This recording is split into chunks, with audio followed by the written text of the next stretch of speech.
If I was diabetic and I noticed that 30% of the people who take insulin were either dead or in jail within a month because their behavior was out of control, I would start questioning the insulin. I would start wondering if the doctors had their client's best interest at heart.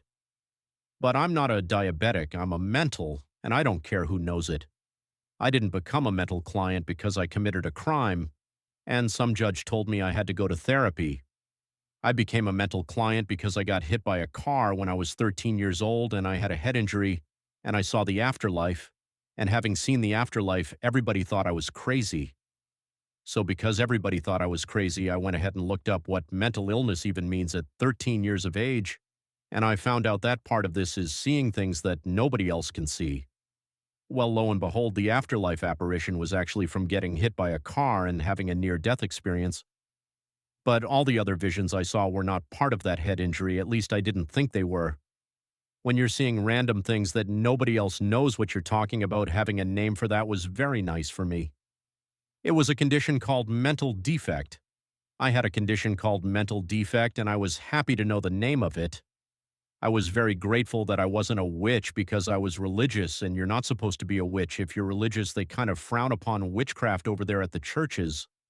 So I was grateful that I wasn't born with witchcraft as like a sign on my head or something. I didn't want all the Christians to hate me. I figured if I were sick and Jesus said heal the sick, they would actually be nice to me. And the Christians were very nice to me about this, but I ended up in treatment because of an injury when I was a child. Not because I had done something terrible to somebody. Although for decades to come, I got treated like I am definitely guilty of doing something. Or that in the future I will definitely do something which everybody was so sure of. The doctors were sure of it. The family of my ex-husband was sure of it.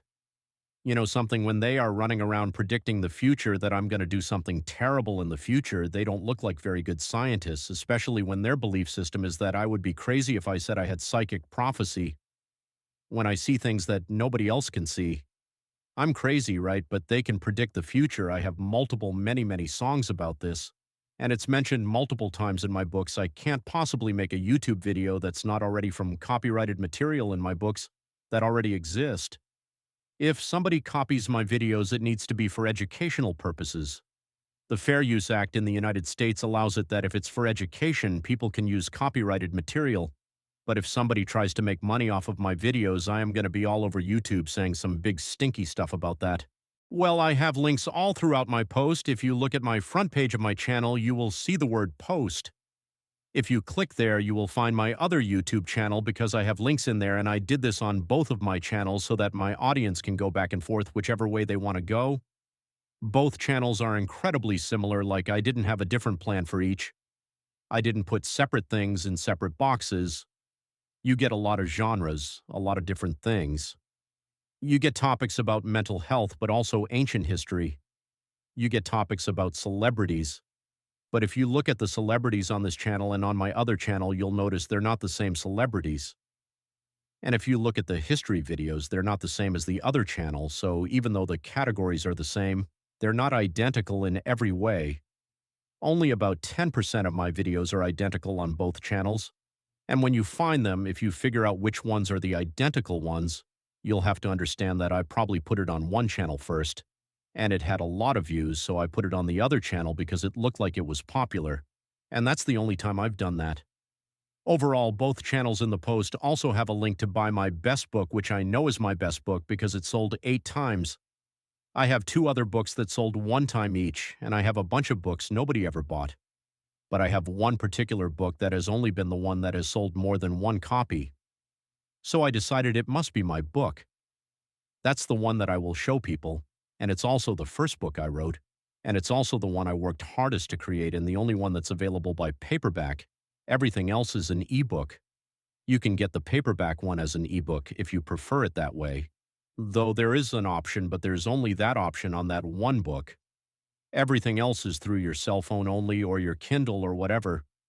So I don't know if people want to look at the books or not, but they are welcome to do that over and over more than 1,000 times in my lifetime. When people find out I saw the afterlife, they all want to hear the story. I wrote the damn book. They don't want to buy the book. Why don't they read it? Why do they deliberately skip what I wrote about it and then come ask me? I am not trying to be a gold digger here. I'm not trying to be mean or anything, but in the real world, you can't buy Dr. Pepper with people just shaking your hand. You actually need the royalty checks. I'm going to be buying Dr. Pepper, and I'm going to be buying DVDS, and I'm going to be watching The Breakfast Club while I drink Dr. Pepper, whether people like it or not, because that sort of behavior is forbidden at midnight in mental hospitals, but here at my own apartment, it is not forbidden, even if it's 2 in the morning. I'm using the microphone option to write in a Word document, and then I'm pasting it into this reading AI thing. In the reading AI thing is reading, I wasn't very careful about which voice I selected. I didn't even realize you could pick a different voice or whatever, so you're stuck with whatever the default is, and I hope it's okay. I'm sorry if I offended everybody. I am a woman living in Massachusetts, and the AI thing is a man reading, and I'm sorry about that, but this is just one of the things you learn as you go. I'm sure if somebody else were to hear my video, they might realize you have to be more careful and more selective about which voice is going to read your stuff. But that's what this is all about, isn't it? My whole channel is about me testing these AI things and letting people see it. I used to make power bank videos and show which power bank was going to operate my microwave oven, and which one was going to operate my coffee maker, and which one was so weak it couldn't do those things, and could only charge a phone, and some of the chat room people have asked when I'm going to do that again. They miss those days. I will eventually get back to that. I put a pin in it, though. Different things for a different time.